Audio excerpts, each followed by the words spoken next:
Small business war stories. Small businesses are the soul of America. And this is where they tell their stories.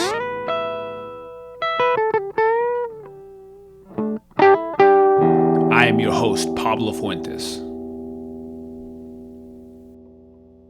Hey, lovers of small businesses and good stories in general. Welcome to episode 123 of Small Business War Stories. And today is a magical episode. I sat down in Chicago, Illinois with Janine Judge and remotely Jacqueline Dixon at the old historic Chess Records building, which, if you know much about popular music, is the building where the Rolling Stones, when they came to the U.S. to look for their old blues heroes, that is where they recorded their album 12 by 5. And it's a building where Muddy Waters, Buddy Guy, and Willie Dixon, who's a prolific songwriter and bass player, and Howlin' Wolf and Etta James and many others recorded a lot of their hits.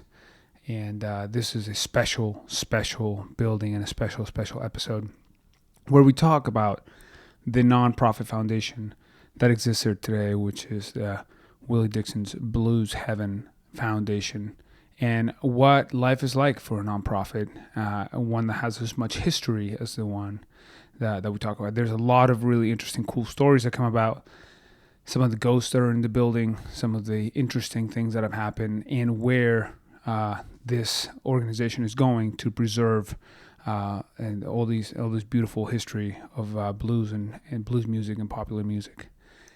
And today, I want to announce that we have a new sponsor. So that's very, very exciting. The new sponsor is Gusto. It rhymes with musto or arresto. So it's Gusto, Gusto. And they do payroll, benefits, HR, management tools for small businesses. So they have easy to run payroll, expert HR support, and they have benefits if you want to provide benefits for your employees for nearly any budget. And I know a lot of people in that are small businesses are definitely very budget conscious. So make sure you check them out. Go to gusto.com, gusto.com/war stories, and listeners of the podcast get 3 months for free when they run their first payroll. So go check it out. Without further ado, let's get into today's episode with Janine Judge and Jacqueline Dixon in Chicago, Illinois. And we are live here in beautiful Chicago, Illinois. And today I'm in a very, very special place.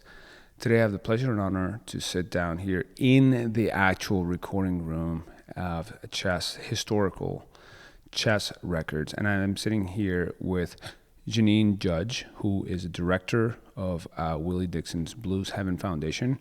And we have here remotely coming in through the phone none other than Willie Dixon's daughter, Jacqueline Dixon, who is the president and CEO of the foundation. Welcome to the show. Thanks, Pablo.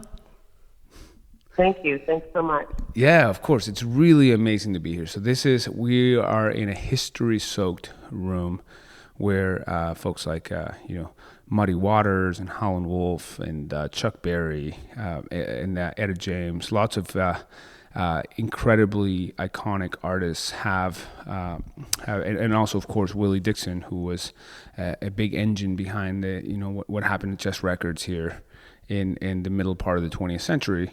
And today, this is a nonprofit, right? And today, so I really want to understand a little bit better, what is the history of this nonprofit? How did this get started? And why and how is it that we're sitting in this room today? Okay. The foundation started, the idea of Blues Heaven Foundation started with my dad in the 80s. He saw a need for an organization that would teach the business of music to artists. He knew that a lot of the artists were talented, but they weren't knowledgeable about how business worked, the business behind the music. And for that reason, he wanted to teach them about copyright, publishing, licensing, how to recoup their royalties. And we saw a lot of families that were not receiving any royalties from the works of their relatives and ancestors had created prior to their passing. So As a musician, having gone through those kind of things himself, he just wanted to create the foundation to benefit the artists as well as to promote, preserve, and protect the blues for future generations. Interesting. And And how did Janine get involved? 82. He with Muddy Waters and Mighty Joe Young got together and they created this foundation. And the sister of Billy Boyano was the secretary. So all of those documents were filed with the Secretary of State. Got it. And Janine, how did you get involved in this? Well, it was kind of serendipity for me. I was a part-time jazz singer years ago and also 30 years in the medical field. Never could quit my day job. But I happened to meet Shirley Dixon, who at the time was the president of the foundation and Jacqueline Dixon's sister. She heard me sing and said, with that soul, you ought to be singing the blues. So I befriended her, and years went by, and I hurt my back, and I felt like I wanted to volunteer here to pay it forward for Shirley being so kind to me. So I started volunteering, and one thing led to another, and Jacqueline and I have become great friends, and here I am 5 years later. That is awesome. That's beautiful. So how long ago did you really start working out of this building and show? You also have tours here of Chess Records, and we'll talk a little bit more about what's going on here. But how long ago did that start? Well, Mrs. Dixon acquired the building in 1993. She closed on it in March of 93. And that was after Mr. Dixon had tried to get the building for several years to make this his headquarters. Unfortunately, he passed in January of 92 before he was able to get the building. However, that same year, Phil Chess himself called Willie Dixon's widow Marie and said, go get the building, it's up for sale. Willie should have had it all along. So Mrs. Dixon set out to restore the building according to blueprints she had from Chess, reopened the building in 97 for public tours, and dedicated through a ceremony the foundation, the building, in 1997. So you've been going for the better part of 20 years now. Jacqueline? I'm sorry? So go ahead. he said we've been going for about actually 25 years now plus. 1993 was when Mrs. Dixon acquired the building. 97 was the year that she donated the building to the Blues Heaven Foundation. Got it. And you've continually been having tours then for that amount for the last over 20 years. Yes, we've had to do some restructuring. Sadly, we lost Mrs. Dixon 2 years ago this past November. After that, we did a bit of restructuring, and we are now consistently open Tuesday through Saturdays, noon to 4, with tours every hour on the hour, the last being at 3 p.m. Great. So the movie Cadillac Records, which is an iconic movie that came out with some very prominent newer artists. You have Beyonce was in it, and it really chronicles the history of a lot of what happened in this building. Did that really spark a lot more interest? Did you see a bump in visits and things like that after that happened? So Mrs. Dixon was consulted on that film. In fact, she has. We have a copy of the script in our vault. Yeah. And the movie was actually filmed in Toronto. Unfortunately, none of the filming was done here. But yes, it did spark the interest of the younger generation to learn what Chess Records was about. Of course, they called it Cadillac Records. Yeah, why is that? It was known that the Chess label, Leonard Chess, would often pay his artist with Cadillacs instead of their royalty payments. Got it. And was that something that they considered calling it Chess Records? Was there an issue with that, or was that like more of a marketing move for the movie? I believe it was a marketing move, but having Beyonce in the film definitely brought a younger generation knowledge of what the Chess story was about. Of course, it's embellished quite a bit for Hollywood purposes. Sure. And of course, the staging purposes to do the film. And for one thing we get asked most often is why we took the sign down. In the film, there's actually a really cool phonograph sign that spins a Chess record. Unfortunately, that never existed. I wish it had, because it'd be really cool to replicate that. Yeah, but you do have a lot of the original. So the door that it's got its own challenges. It's like a door that is like a puzzle to open every time. Is original, and there's a lot of the stuff that we were sitting in the room. And we'll talk a little bit about what you're doing with the Rolling Stones exhibit here. But we're sitting in the actual room, and a lot of this equipment and walls and everything that are in floors are original. Right. You're actually sitting on what they call a floating floor. Underneath this tile is a layer of cork flooring, and then a layer of cement to soundproof below. Also, keep in mind, this room was designed in 1955. They acquired the building. The chess label moved from Cottage Grove, the original Aristocrat location. They bought out all of the partners from Aristocrat, and in 1950 changed the name to Chess. They didn't really care for the sound of that studio or the equipment, and they wanted to design their own. So they acquired this building, hired a young engineer, Jack Weiner, who was also a designer, to design the studio space itself. He experimented, as many were back then, with acoustics, and you'll notice, looking at the room, a big part of the sound of the chess sound is this vaulted ceiling. Mm-hmm. Which we can kind of hear the reverb from that in this recording.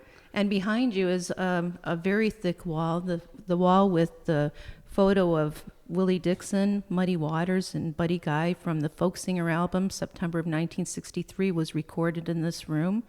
That wall that it's on actually has acoustic brick, a gap for air, soundboard in the center, another gap for air, and acoustic brick. We actually have a cutout at the end so you can see inside the wall. We did that because, again, back in the 50s, Pablo, they were experimenting with acoustic treatment, and they got this room just right. Everyone wanted to get that chess sound, which, of course, is in part due to the design of this room, but most of all, it was the artist that recorded here that made up that chess sound. Yeah, I mean, you can feel, the riffs soaked into the walls here, and the vibe of the place. Oh, yeah. I like to say, when I close up at night and turn the lights off, I hear the voices of angels whispering and singing in my ears. Wow, that's amazing. That's amazing. So that actually begs a question. So you're a very interesting type of, you're a nonprofit, right? Yes, we are. So you're a small business that has an additional set of challenges because not only do you have to keep, obviously, revenue coming in, and we'll talk a little bit more about those revenue streams, but it's a nice seg from what you just said, which is this room has a very unique sonic profile and a very unique history. And as such, it is probably compelling and attractive for people to come record here. I mean, as somebody who plays the blues, as myself, certainly would compel me to come record here. I know that folks are like, for example, Sun Studios in Memphis do have like an active studio. Have you thought about what it would mean for your business, your nonprofit, to revive this as an active studio, and where? How do you think about that? Sure, that's the process we're currently in. We did have an engineer that was going to donate some equipment last year. Unfortunately, things didn't work out with that, so we're starting from square one again. Mm-hmm. So we are reaching out for donations to help us complete the studio restoration, and we hope when we're complete to give artists a chance to come back in this room. We'd love to start out with some of the artists that were here before, like Buddy Guy and perhaps the Rolling Stones. Yeah. And then we hope to open it up to local artists and give them affordable studio time in such a historic space. Yeah, and you have a current exhibit going on this month of the Rolling Stones were huge in England, but they took a lot of their inspiration from Mick Jagger and Keith Richards and Brian Jones, listening to a lot of this, well, the other cats too, but like listening to a lot of the old blues records. And when they came to Chicago, they wanted to come, meet these people. And these artists experienced a revival in their popularity because the Stones were like, hey, these guys, you have these people in your backyard, you're not paying attention to them, right? And they came here, and you have an exposition right now. So can you tell me a little bit more about the show that you have going on right now with the Rolling Stones, and how is that part of a larger effort to revitalize interest in this? Well, Keith and Mick were actually school chums, and they hadn't seen each other in years. They bumped into each other on a train platform outside of London. Mick happened to have 2 albums under his arms, and one was The Best of Muddy Waters, and another was a Chuck Berry album. Mm-hmm. Keith said, "Hey, what do you have there, mate?" And they started talking, and Mick told him that he actually ordered the albums from Chess Records. So, as you know, the Chess sound influenced a lot of artists in Europe as well. Yeah. And Brian Jones, who started the Rolling Stones, then hooked up with Keith and Mick, and their first tour of the U.S., they came and did a show in San Antonio, Texas. Mm-hmm. Now, the band had only been formed for about 2 years at that point. Mm-hmm. They were all very young. Mick was about 21 years old. And they didn't get a very warm reception, let's say, in Texas. So they were kind of disappointed. Their manager at the time, Andrew Oldman, decided to surprise them. He contacted Phil Spector, who helped arrange sessions here at Chess for them, where all their idols recorded. So they flew from San Antonio to Chicago June 9th. And they walked in the building on June 10th during a session upstairs with Chuck Berry. And Willie Dixon was here, and Muddy Waters came by to see what they were all about, of course, because they got their name for the band from his song, Rolling Stone. Mm-hmm. Muddy actually helped them carry their gear up the back steps, which are still intact. Yeah, and very steep. The very steep stairs, 27 of them, original stairs, and the original hand railing. So there's a lot of mojo on that hand railing. Wow, I feel privileged. I didn't know that. So their first sessions were here June 10th, 1964. Yeah. Those tracks were for the 5x5 demo tracks and the 12x5 LP. They returned on June 11th and did some more tracks.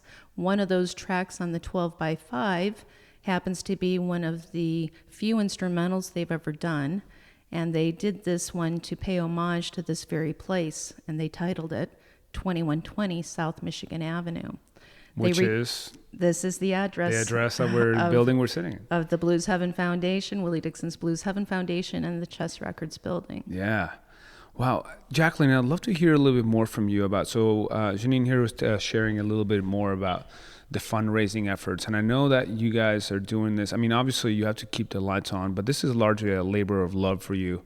What are some of the challenges that you face as a nonprofit, and what are you doing on the fundraising front right now to keep things going?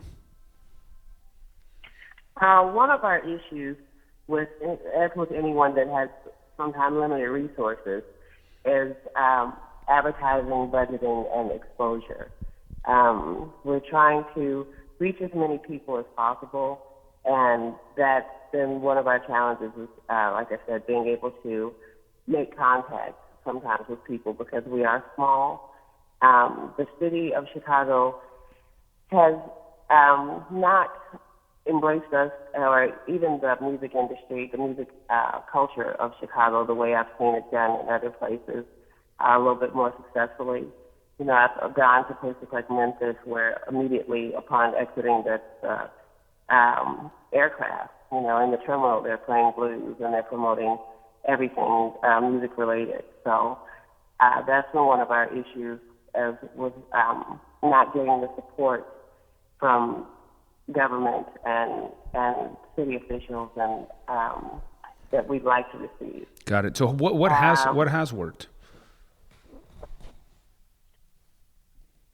Can you repeat that, please? Yeah. Sorry. What has worked? So what are the things that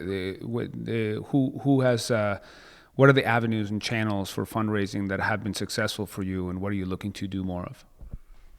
Well, we have fundraisers. We've had a few fundraisers.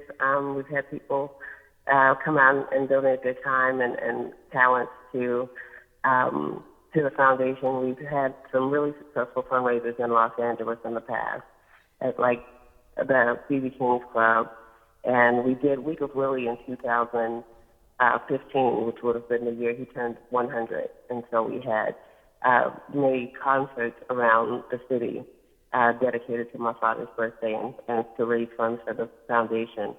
We were online. We, try to encourage people to make donations online and through the website. And just with the tours and the gift shop, that's how we're able to kind of stay afloat. But we haven't done any major fundraising efforts as of late, but we've got a lot of them planned for the future.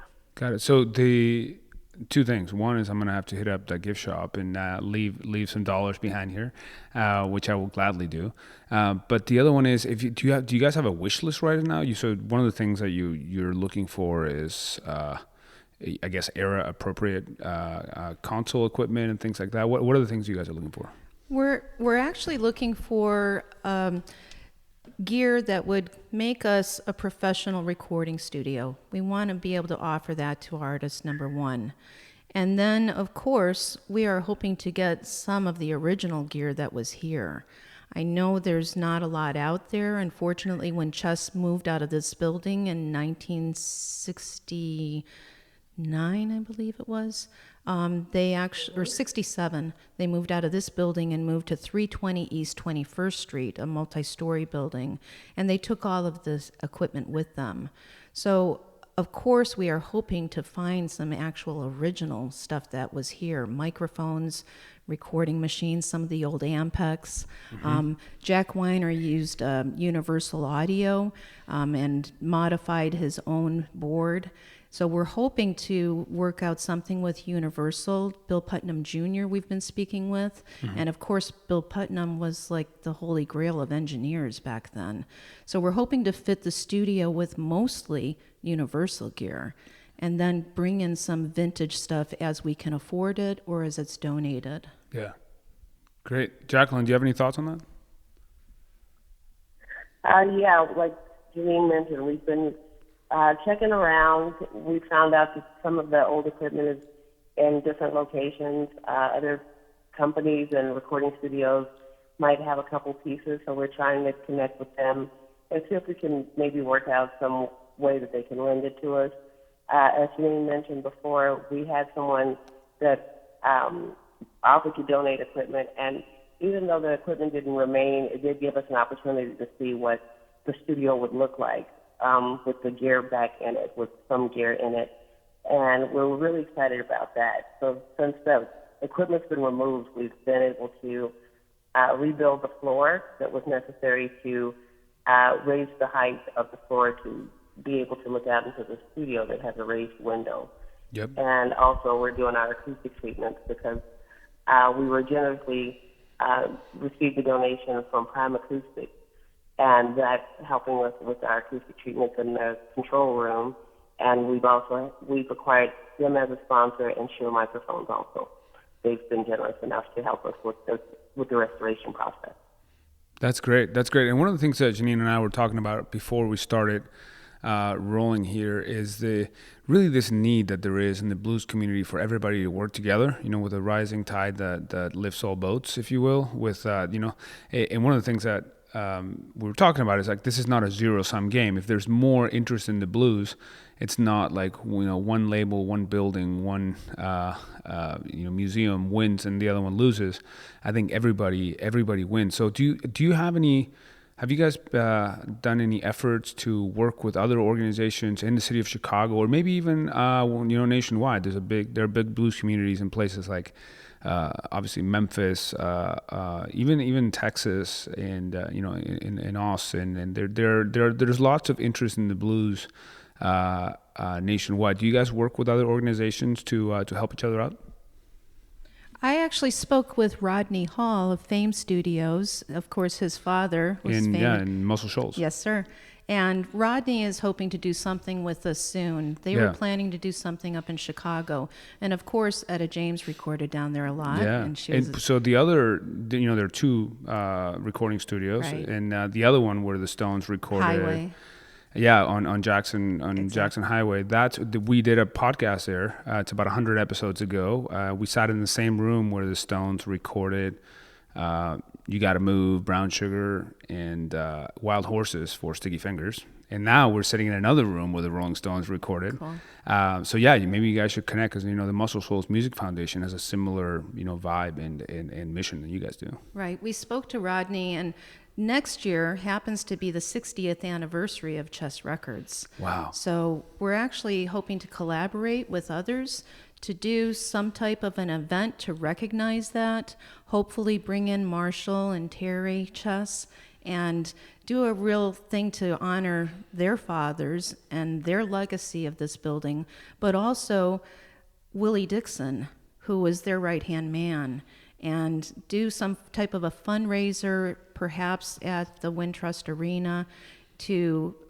raise funds for us to accomplish finishing this labor of love that we have here. Yeah, that's amazing.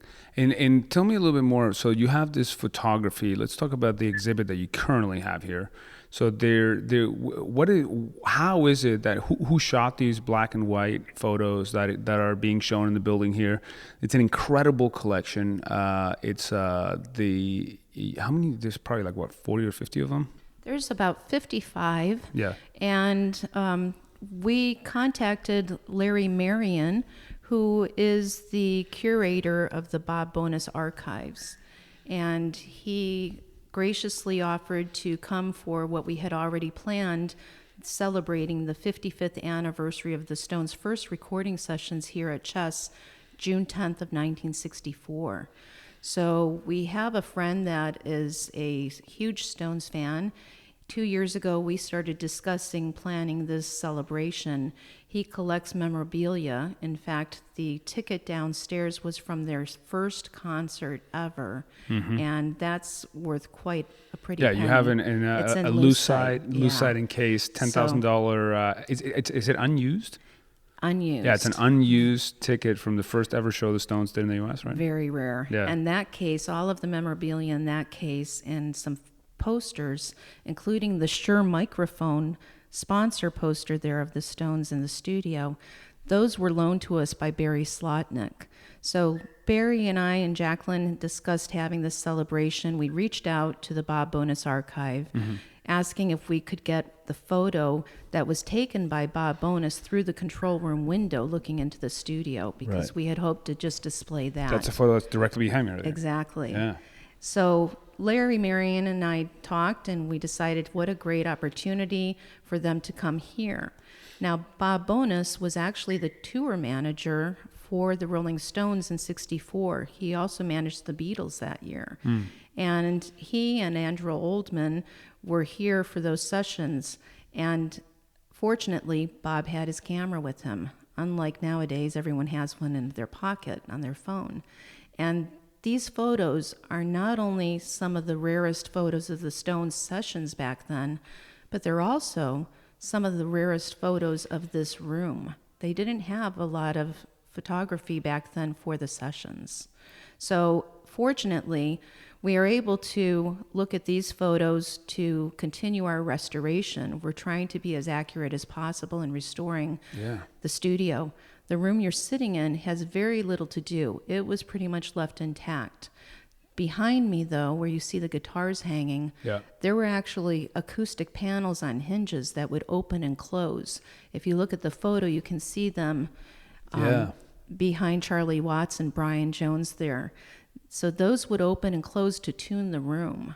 We're hoping to replicate those very soon. That's wild. I see that. I see what you mean now. Right. And as Jacqueline mentioned, this year we were able to raise the floor of the control room to the original level. And thanks to Prime Acoustic, we are putting in some acoustic panels to make that a professional control room. Yeah. As much as we wanted to keep it vintage looking and have it look like that photo, we really want to offer a professional sounding studio. So we will try to make it vintage as much as possible. Yeah. But of course, the acoustic treatment we have now will be even higher grade than they were even possible of doing back then. Wow. Thank you for listening to Small Business War Stories. And as I mentioned at the introduction today, we have a new sponsor, and the new sponsor is Gusto. That's Gusto. And what they do is payroll and benefits and HR. And there's a lot of things about running a small business that are hard. Obviously, we talk a lot about a lot of those things here on the show, about all the challenges that you have to overcome to make things work. But if you have any employees, there's a bunch of things that you should really not have to do yourself because they take away from your focus in growing your business. Definitely payroll, benefits, and HR fall under those, under that area. If you want your business to succeed, you should most certainly be running your payroll with and running your benefits with a third party. And Gusto is somebody who can help you do that. Go and get 3 months for free when you run your first payroll, and go to gusto.com/war stories and sign up today. Thank you. Jacqueline, what does this mean to you? So your father is Willie Dixon. Did you come to this room a lot when you were a little girl? And like, what does it mean for you to walk around here today and be a part of this? No, actually, chess was gone by the time I arrived. Got it. Okay. I was born in '70, so they were no longer in that space. But during the Restoration period, when my mom acquired in '92, we were there a lot, and we could just, you can feel the energy there, and it's pretty amazing a lot of times to walk around in a space that I know my father walked around in, and that, I just feel that I can feel his presence a lot. I feel a lot of presences actually there. We always do, and it's kind of surreal sometimes, to just know that a lot of his works and his efforts, his passion, were concentrated in that space for quite a long time. Yeah, I bet that's amazing. Can you guys think of a time? I mean, every business I've ever had here has had times when things went really wrong and it looked like all was lost. Can you think of a time when things went really wrong here, and what did you do about it? How did you handle it? I don't think we've suffered any, setbacks any more than anyone else. Everything has its challenges. My mom used to say you have to take the bitter with the sweet. So when things go awry, sometimes we just kind of redirect, regroup, and get back on task as best we can.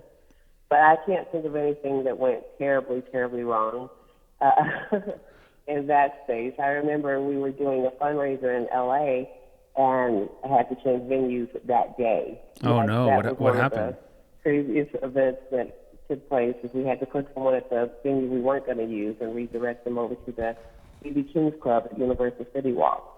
But I can't particularly think of anything there that, was so off. But I remember recently, I guess it was the last year, the people that brought that piano in the room, there's the large black baby grand piano that was at our home in California, and they had some real challenges, so they probably could remember something. Yeah, because that piano. I'm looking at that piano right now. Ran up 2 flights of stairs. Yeah, and it's a very narrow staircase. It's very steep. Yeah. And time has made the right side a little bit different level on the left side. So taking a baby grand up here, I mean, how did you guys even do that? Yeah, that was quite a challenge for them. They were supposed to be professional piano movers, but I like to think that maybe they were maybe just starting. They were aspiring piano movers. Yeah, pretty novice at the piano moving. That piano was very significant in my life because when we moved from Chicago to California in the early 80s, before we had furniture, my dad had purchased this brand new piano, and my mom was not necessarily happy that we had nowhere to sit. You got to have your priorities. Yes, we sat on the piano bench and we sat on the floor. Got it. Cool. Janine, can you think about, I mean, what are some of the things, you have a lot of events here. So for example, we are in the middle of Chicago Blues Fest right now, and you've had some events every night here. You've had like after hour shows. Tell me a little bit more about like what is it like to put those together? And I'm sure you have some challenges with those, right? It's a challenge, but it's fun. When it's all over, Jackie and I both wipe our brow and say we did it again. Every year, Blues Fest weekend, we have our hot blues nights and Blues Fest after parties. So when the Blues Fest closes at 9, we actually have a live band up here in the studio at Willie Dixon's Blues Heaven Foundation. Yeah. And Friday night we had Melvin Taylor, and last night we had the Cashbox Kings. And we offer a dinner for $25. People get to come into what used to be the chess studio and hear a live band and feel the presence of everyone that used to be here before. And I'll tell you, they say if you do what you love, you never work a day in your life. Well, I'll tell you what.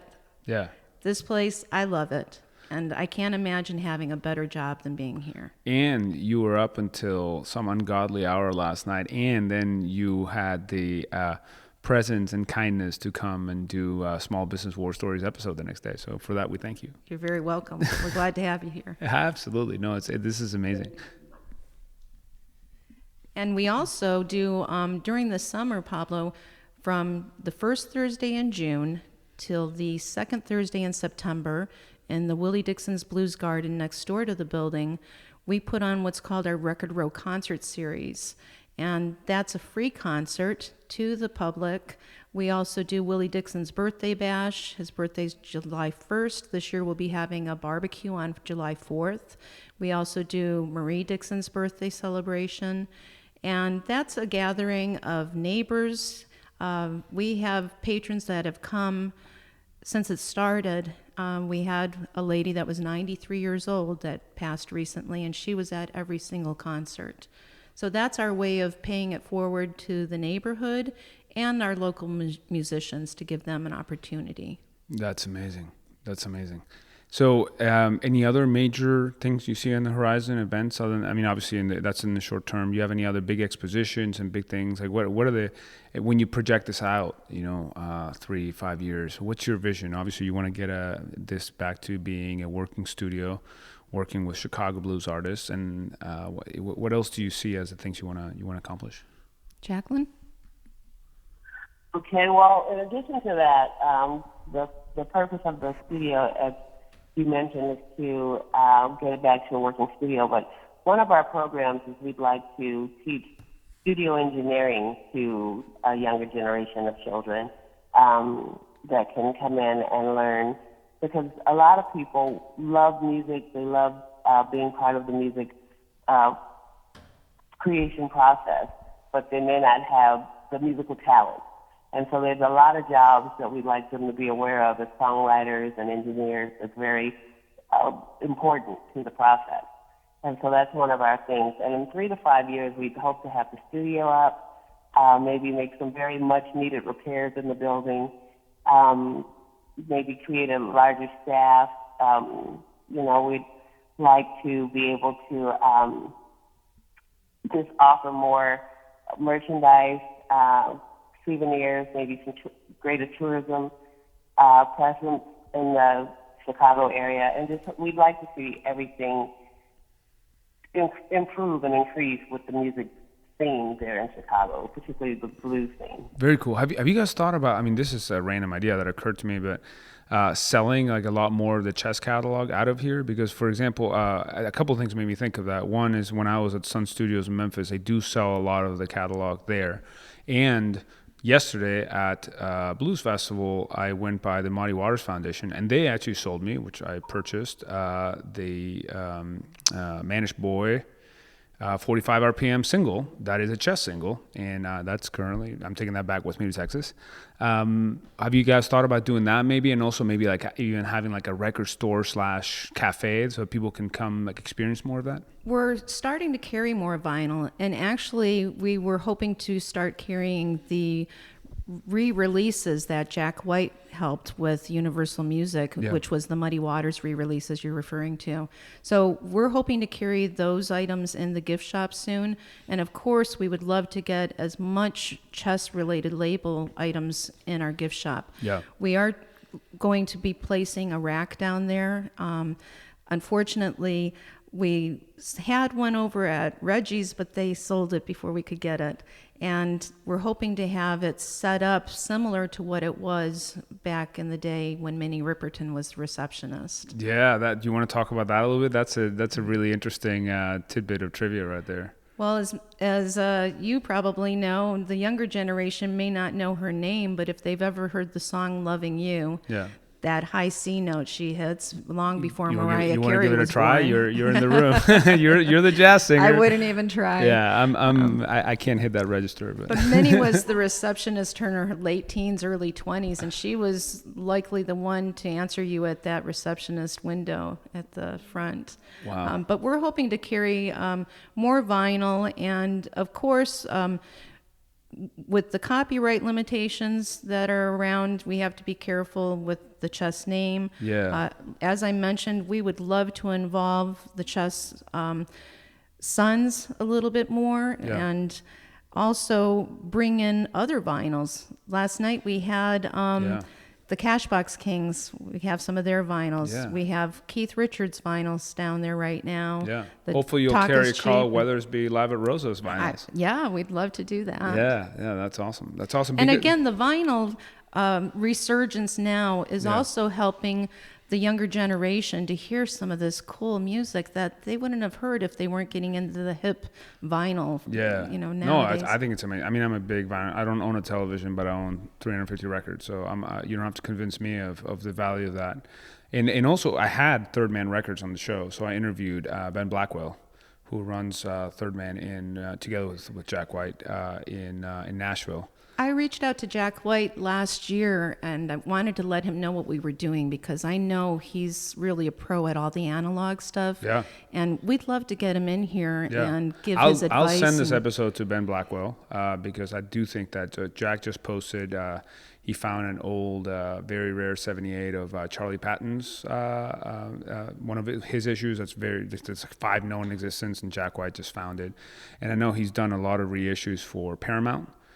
For a lot of those records, and I don't want to get too deep into the record nerd tunnel, but yeah, I'll definitely send it their way to make sure that He was doing a new album, and so he was a bit busy, but we would love to get him in here, and we'd love to get some of the equipment that he's knowledgeable of as well. And the other thing, in the spirit of yes and. What Jack White does really well in Nashville too is they cut straight to acetate. So they do sessions. I happened to be there when I was going through the podcast tour. That's one of the reasons I wanted to get Jack in here, because in the conference room behind the control room, there's actually a slab of cement that we show people in the tour sometimes.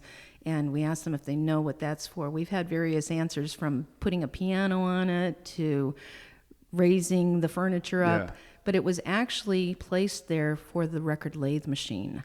Oh. And that ran straight from the control room to that lathe machine. So they did cut that. on acetate. Yes. In fact, we had a case downstairs of Bo Diddley's. We had to remove it for the Stones exhibit currently. And we have an original acetate copy downstairs of When the Saints Go Marching In. Wow. Bo was kind of goofing off in the studio, and they put it directly to acetate. It's the only copy of that record that exists. You probably don't want to play that one on a record player. We're hoping someday we can drop the needle on that one too. Yeah, drop the needle and then do a reissue and then store it safely. That's amazing. Okay, so my personal mission with this show is to get Jack White to listen to it. So I'll send it to Ben Blackwell.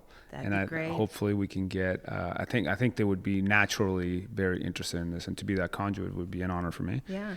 And Jack, if you're listening, we'd love to have you. And Neil Young, too. Okay. Neil Young happens to have one of the rarest consoles that are out there right now, a Universal 610. And Jack Weiner used a Universal 610 and components and put it together himself. Okay. So we're hoping if Neil Young decides he's not using that anymore, he might want to find a good home for it. Got it. Well, my guess is Jack White knows Neil Young. So how about I think I can potentially get Jack White to listen to this, and then we'll work we'll work up to Neil Young from there. How about that? And just a reminder to everyone, we are a 501c3 nonprofit. So any donations of monetary donations or in-kind donations of equipment, it's tax deductible to them. Yeah. And it's going to a good home. You know it'll be resting in a good place with spirits that have had their echoes bounce off these walls. Yeah. That you feel it in the room when you're sitting. Yeah, I know. I'd love to come record here someday. It is a magical room. Where can people find you? So is there anything else that you want people to know about what you're doing here? And if people are interested in learning more and donate their amazing record equipment or open up their checkbooks and get a huge tax deduction, where can people find you? And what is your physical address, your web addresses, and such? They can reach us at bluesheaven.com. They can also go to our Facebook page, Blues Heaven Foundation. They can reach us by phone at 312-808-1286. And if they want to come down to 2120 South Michigan, they can see and feel for themselves why this place is so special and why we're doing what we're doing. That's amazing. Jacqueline, do you have any parting thoughts or ideas? And Nat, by the way, thank you so much for joining us this morning. I know you guys were up until 5 a.m. last night doing live blues shows. Yeah, I'd just like, again, to remind people, like Janine said, that we're open for tours. It's a wonderful experience. It's a really fun place. We get a lot of tourism from overseas and from other countries in general. And we'd like to get, more of our domestic visitors to come out because it's a historical landmark and it's an iconic place that we'd like to share with the world. All right. And hopefully we can get, the city of Chicago more involved in too, because I do think, it's important for people when they land at O'Hare, they should be seeing photos of Muddy Waters and Willie Dixon and Buddy Guy. So that's And like Jacqueline said, we'd like to get more local visitors in, and we share this place with the world. And our mission is to fulfill Willie Dixon's dream. He wanted to get this running as a studio again. So we want to bring music from this place, not only to the world, but perhaps to the stars. Johnny Be Good was recorded in this room with Willie Dixon on bass. Wow. And it's the only Chess Label song currently in outer space. That's right. You want to close off with that story? The Voyager 1 and 2, Carl Sagan was part of that, producing a gold record with Sounds of Earth on it. It had things like babies crying, wind rustling through the trees, lions roaring, various music pieces, including Bach, who gets the most time I hear, Beethoven, and Johnny Be Good by Chuck Berry. Wow. It would have been amazing if they had Beethoven and then Chuck Berry's Roll Over Beethoven. There was actually a skit on Saturday Night Live years ago when Steve Martin was on. Yeah. They said, "Newsflash, we finally heard from outer space." They said, "Send more Chuck Berry." That's awesome. So we're hoping to send them more music from this space, which will become Willie Dixon's 2120 studio, and bring music to the world and let them hear again why this space is so special. That's amazing. Well, Janine, Jacqueline, thank you so much for sharing your story today with Small Business War Stories. It has been magical to sit in this room to learn more about your history. And hopefully I'm excited and hopeful that you'll continue to succeed in your mission. Thank you so much. We appreciate you coming. Thanks, Pablo. It was great having you here. Sounds good. Thank you very much.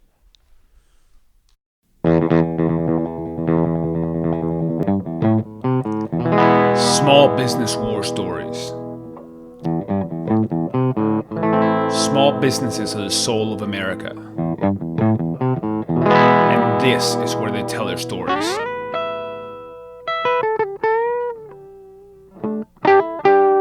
I am your host, Pablo Fuentes.